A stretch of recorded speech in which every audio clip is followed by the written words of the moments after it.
Sounds like a jet, doesn't it? Okay, hello everybody.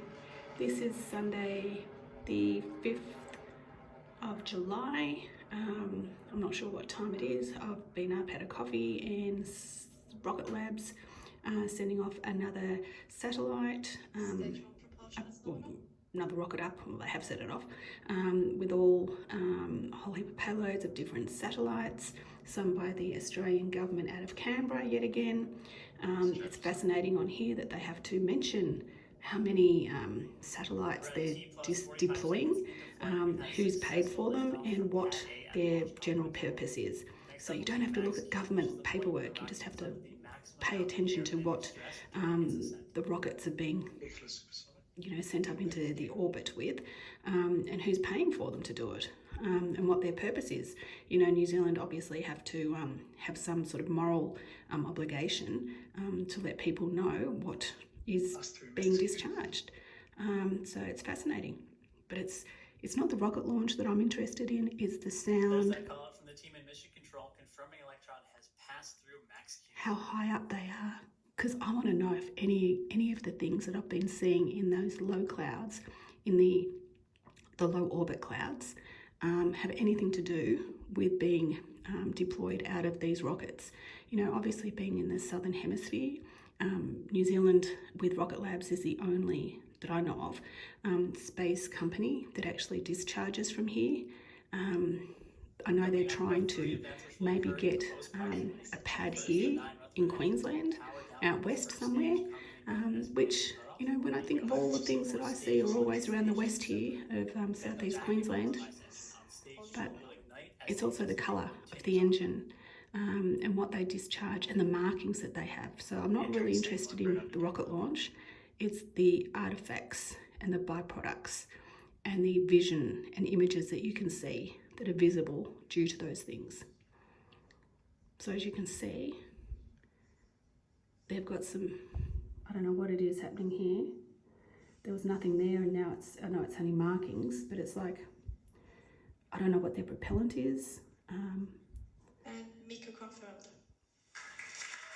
Okay, so they've shot something off. Now I want to see the glow, because that looks like the glow things that I see in the sky. Let's see what he says. Continuing on nominally, you can see the nozzle on that second stage engine beginning to glow as it makes its way to orbit. He calls it a now nozzle. T plus 3 minutes with 3 minutes. separation coming up in a few seconds. So they're 3 minutes since launch, and they're glowing because they're getting ready to power up into orbit. So how high up is that? Okay. And there goes the fairing. You've just seen it flying away from the vehicle there. The payloads are now exposed, ready for deployment. Okay, the payloads are now exposed, but are they going to show us what they are? Come on, show us. I want to see them being deployed too. I want to see it all. Don't just tell me, show me. Picture says 1,000 words. Now look, I don't know how high up that is. As you can see, we're continuing to climb at 9,500 kilometers per hour. And Electron is currently at 140 kilometers altitude. 140 kilometers. Way to orbit. And one of the perks of the job, we've got an incredible view of the Earth below us. Yeah, that is an incredible view, but for all you flat earthers, does the Earth look kind of flat from this point of view, 140 kilometers up? Well, hell yeah, it does to me. But I'm not looking at that. I'm looking at how red and pink this thing is that's glowing in the sky. Are they the things that I've been seeing? There was always two that I'd see, one at each end, and I thought they were, the engines. We're now 4 minutes into flight, and Electron is continuing to look good. We've got a couple of boxes left to tick off ahead of kick stage separation, those being battery hot swap and second engine cutoff coming up shortly. Electron is soaring to space at a speed of 10,900 kilometers per hour. So they're the things. Listen to what he says. Use your eyes to look at the picture and put those two, what he says and what the picture shows, together, and then make your own analysis and judgment.